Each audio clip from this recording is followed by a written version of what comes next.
Well, dogs have wet noses. And I didn't want to call it like wet nose pics or wet nose photos or something. I called it wet nose images because it has a different feeling. Like it feels like, you know, artwork, and I don't know, it has a different feeling than just, you know, pictures. Yeah. So images is what. Because it is about capturing a moment for you. Yeah. More than just a snapshot. Right. It's not just like an iPhone picture. It's something really special. Everybody wants that special memory of their dog. Today on NSK9, we're looking at 2 ways to capture that memory, on print and on canvas. And while we're at it, we're going to test my artistic ability, which is usually limited to stick figures, when I learned to paint.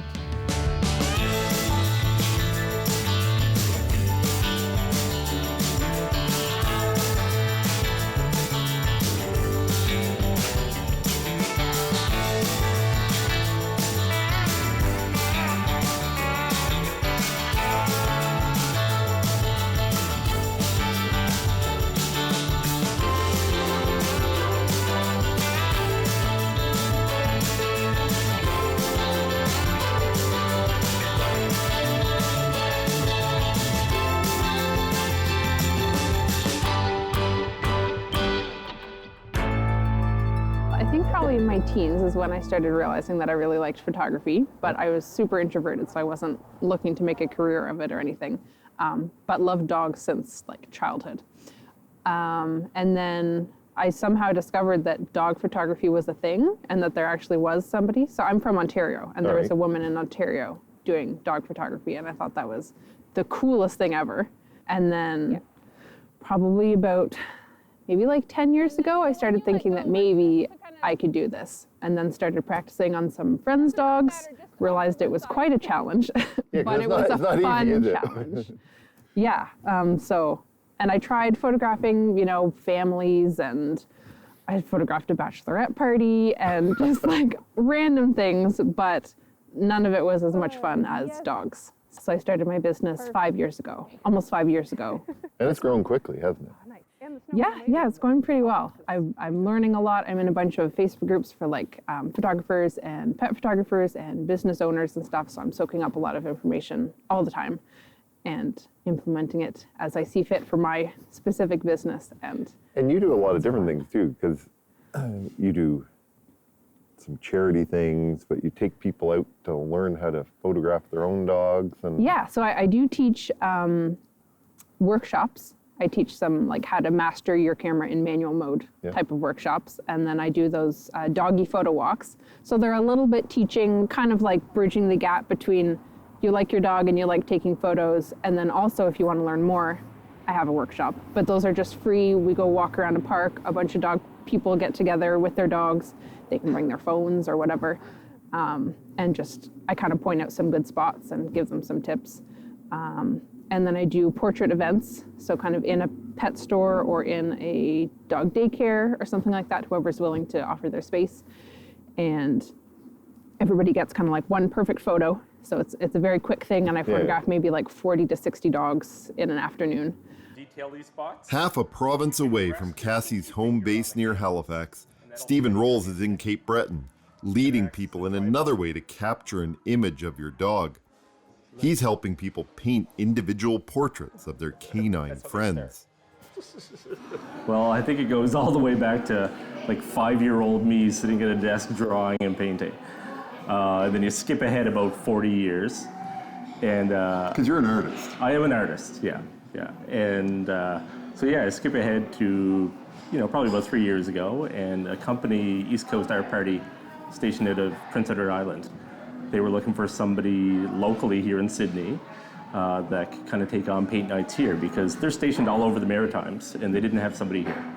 So they always make sure they have a local artist that can host, that enjoys being in front of people and painting and talking to people, which isn't always a strong point for artists. Yeah, like artists aren't always the kind of people that want to be interacting all the time, right? Yeah. So I jumped at it. I used to teach, and I always painted, so it was a good meld between the two. Everyone sends in a photo of their pet, and I sketch them all out. So everyone gets what I call a paint by numbers without numbers. People paint pictures of their own dogs or the dogs of friends and relatives for gifts. In my case, I'm sitting down with Stephen and his class to paint a picture of my dog Abigail, who passed away from cancer a few years ago. A memory, and another reason people come to paint pictures of dogs. I sent you this photo. You sent me that photo. Yep. And you have turned this into this. So this is what everyone starts with. Obviously their own dog, but this is what you'll be starting with. Yep. And it's basically a paint by numbers without the numbers. So it's a lot of lines. It's a little confusing when you start. It looks a bit intimidating, I'm going to tell you. So. Your dog's a little curly, yes, so you you have a few more shadows than everyone else. The hair straightener was not out that day. Yeah. So, but it's only scary at the start. Okay. You promise me this I promise. will be okay. The most fun is when you have a dog owner who's like, no, they're trying to paint their dog, and you're like, no, my dog's white, and I'm but you have to mix gray, and they're like, no, but the dog's white, and it's like you just gotta trust me on this. We're doing shadows, so your dog is not white in the shadows. Otherwise, it will disappear into the canvas, I guess. And you look over in the middle of the night, and their whole dog's just white, and then you have to coerce them into putting the shadows in and everything else. So it really is a learning experience. This is like being in art class. Sometimes you have to trick them into doing things. Yeah. We take them through step by step. So it's the actual process an artist would use, working from base colors to shadows to lights and all this. But because it's all unique and individual, nobody can just sit there and watch me paint and follow step by step. So it's much more personal. It is very personal. They usually start off very skeptic. And then as the night goes on, they usually have that kind of aha moment where it's like, oh my gosh, this looks like Sparky. So you're telling me that even though I can't paint, the end of tonight I will have something that looks vaguely like a dog. You'll have something that you'll probably want to display. It's been pretty popular. We usually do about 3 a year, and then in the last year we've kind of ramped up to about 4 or 5. So people are starting to request it locally. So what do you think it is about pets that people want to have that connection? I think when you come to an art party, you always want something that you could have afterwards. And there's only so many forests you can hang on your wall. But everyone's pet kind of has a special place in their heart. So to have a special place on your wall is something totally different. And it's just something that everyone that walks in is going to say, oh, where'd you get that? Or who did that?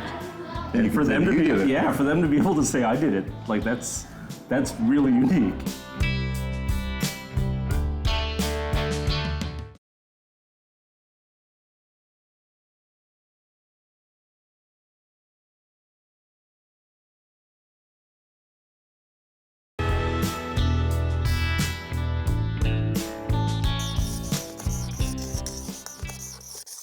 Dogs actually do see in color, although it is on a different color spectrum compared to humans.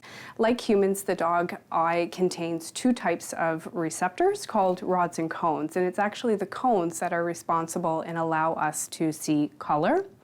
The dog eye contains 2 populations of cones, so therefore their color can be divided into 2 hues. They see the colors associated with the blues and the yellows. The colors that dogs do not see very well are the reds and the greens.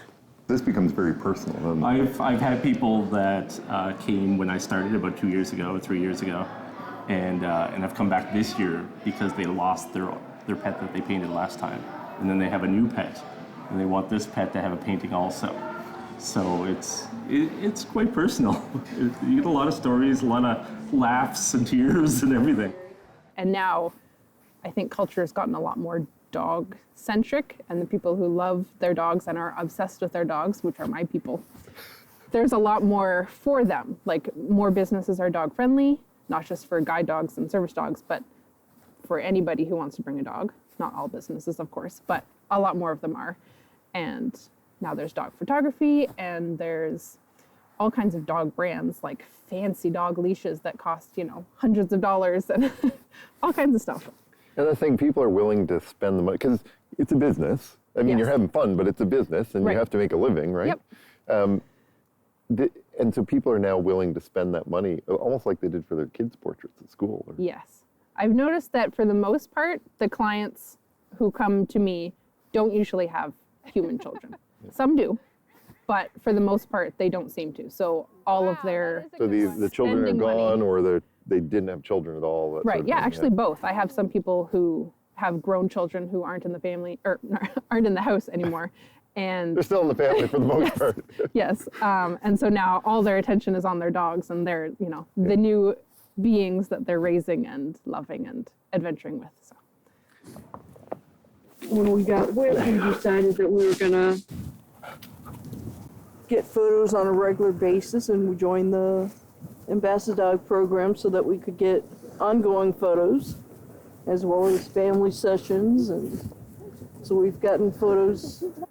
This is a little bit like, kids getting school photos every year, isn't it? It is, and you actually see how much she's growing. Today, you had these Ambassador Dog people out. So Yeah. tell me what that is. So they're essentially my brand ambassadors. So they join the program for a year, and so during that year, they get their own personal session, just like any other client would get. They might, depending on which level they join at, they might also get a second, like a family session. So the first one is just for the dog that's the ambassador dog to be the star. And then if they have other dogs or if they want to be in photos too, then the second level would be for them, and they can have a second session that's for their family shots.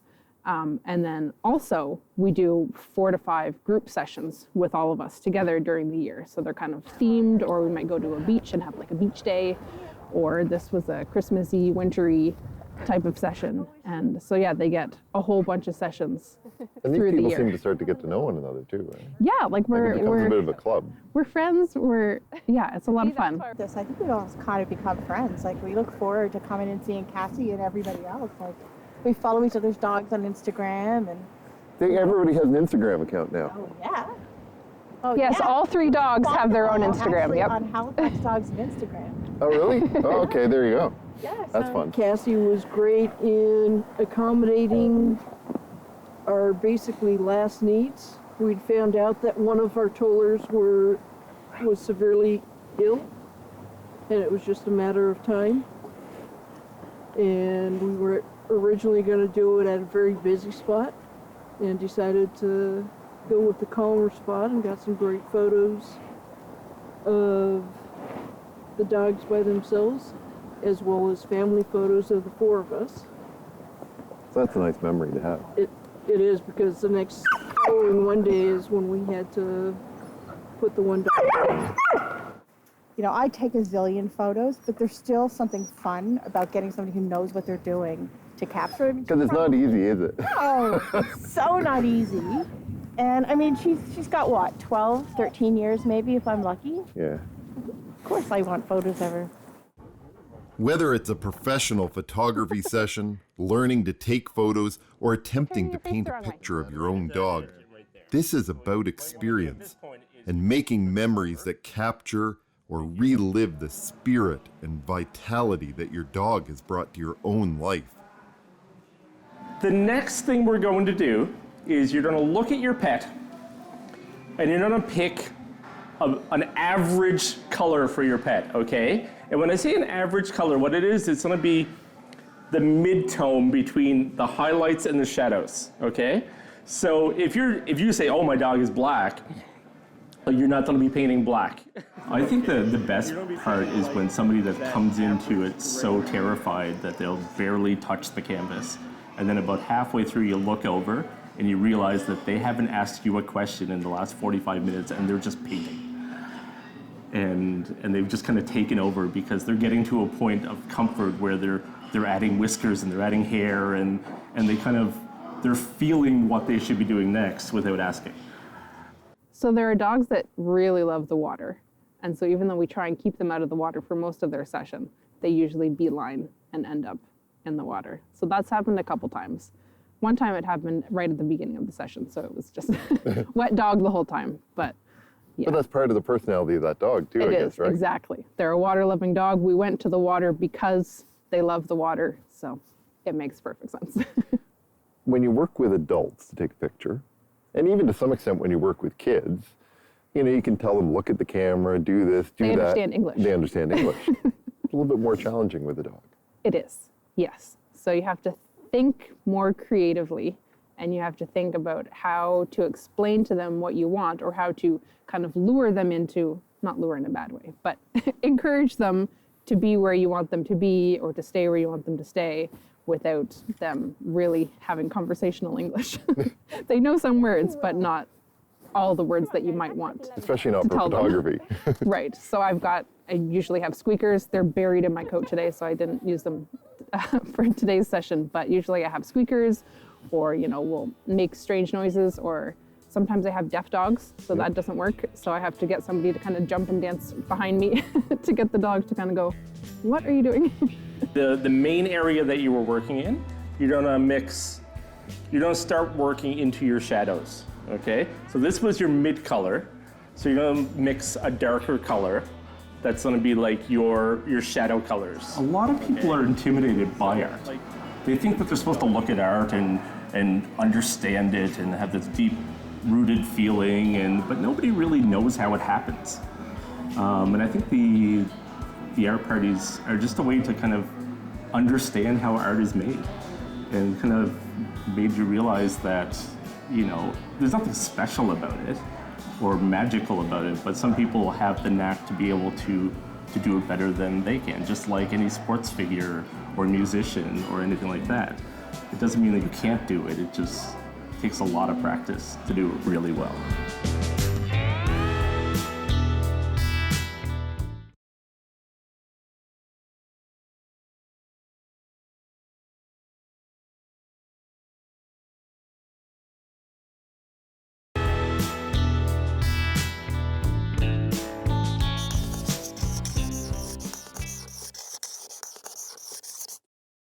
It depends on the dog. So certain dogs that are really excitable are going to be more likely to jump out of your arms. And really young toy breed dogs, especially Yorkies and Chihuahuas, have very soft bones. And I've seen multiple cases of wrist fractures from these little dogs jumping out of their owner's arms onto a hard surface. So the best thing to do is, if you have a young, excitable toy breed, just minimize the amount you carry them around. There's a definite amount of pride that comes knowing that they're walking out with their pet. And I always tell them at the end of the night, I'm like, take it home and put it in the closet for 3 days. And then take it out and look at it again. Because they've been staring at it for like 3 hours that night. They see everything that's wrong. Exactly. Like for 3 hours, they've been looking at what's wrong. And then, so after 3 days, it's kind of the magical day. And you pull it out, and it's like elves went in there and finished it for you. And I'd love to see their face at that moment when they see it again for the first time. It would be kind of fun, wouldn't it? So at the moment, it's not full-time, but that is absolutely the goal. So that's definitely the next milestone that I'd like to reach, is to have enough clients, to have my calendar booked up enough that I can quit the other job and do this full-time, which we're getting close. And yeah, I would just love to... So it has grown fast. It has, yeah. Yeah, it was a slow start, as with any business, I'm sure. Yeah. But I wasn't concerned or anything. I knew that it was going to take a few years, but I've always had the sense that it is going to work. I don't have that sense of doubt, which is strange for me, because I feel like a past version of myself would have been doubting. But I don't know. Because this makes you happy. It does. And I feel like it's definitely what I'm supposed to be doing. So there isn't any room for it's not going to work, or maybe nobody wants this. Because every time I get another great client who absolutely loves their work and just, is thrilled about everything, I'm like, okay, there's another person, there's another one. And if I ever have a bad day, I'm like, no, these people really love what I'm doing, and I'm doing something important. And so it's good. Because it is important to these people, isn't it? Definitely. Yeah, because like Kim was saying, you have maybe 15 years if you get really lucky. So it's really important to just spend every moment that you can, like celebrating the life that you've built with your dog, the things that they love to do, going on the adventures that the two of you love to go on, and then having something tangible and physical to look at every day in your home that's going to last many, many years. Dr. Zeus once said, sometimes you will never know the value of a moment until it becomes a memory. And that's really what getting photographs or painting pictures of dogs is about for so many people. At a time when dogs have become so important in many people's lives, they keep the memories of the joy, the heartbreak, and the companionship alive long after the dog has gone. I have a dog, and he's been with us for almost 3 years now, 2 years. But when I started this endeavor, I had another dog. So I lost a dog in the middle here. And my wife actually came to an art party and painted our most recent family member. And she keeps saying, I got to go back and paint Mackie, who passed. And yeah, so it's a family member. It's someone that, we're bound to outlive.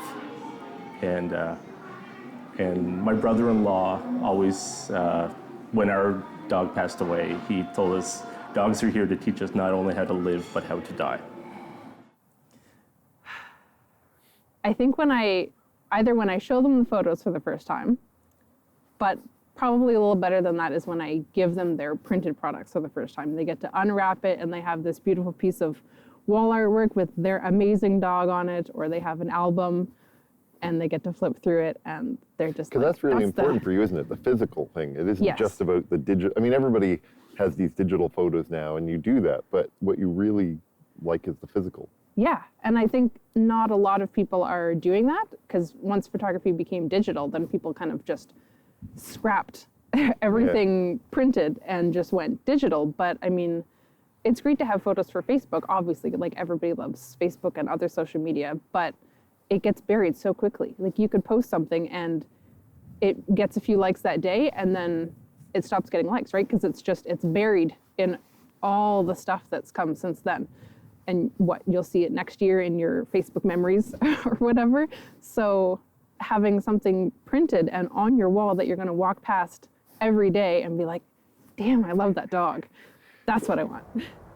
Visit us online to tell us your dog stories for possible inclusion in future episodes. And don't forget to share photos of your canine friends on social media with the hashtag NSK9.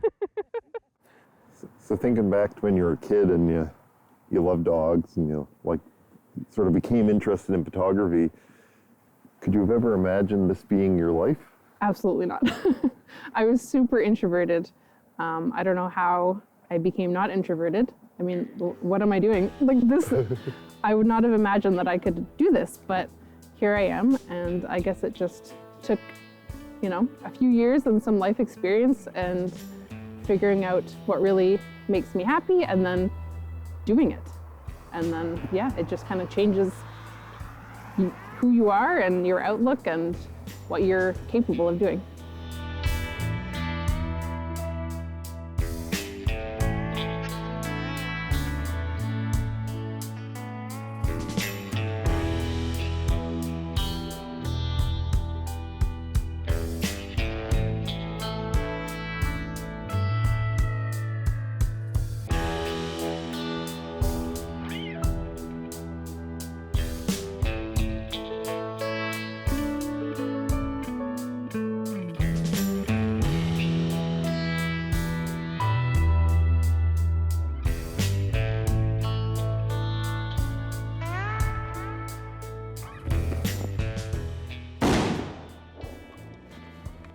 Boom. Hunting is an important pastime in Nova Scotia, but taking a dog hunting is about more than a companion. Next time on NSK9, we find out about these highly trained hunting dogs. A lot of the reputable breeders will have a waiting list that's may even be a couple years long.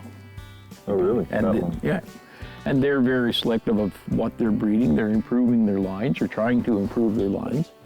So they'll take a dog that's got great barking ability, but may not handle as well, and they'll breed it with a dog that's great handling ability that may not mark as well. They try to get the best they can. Right? So they're working all the time to improve the breed.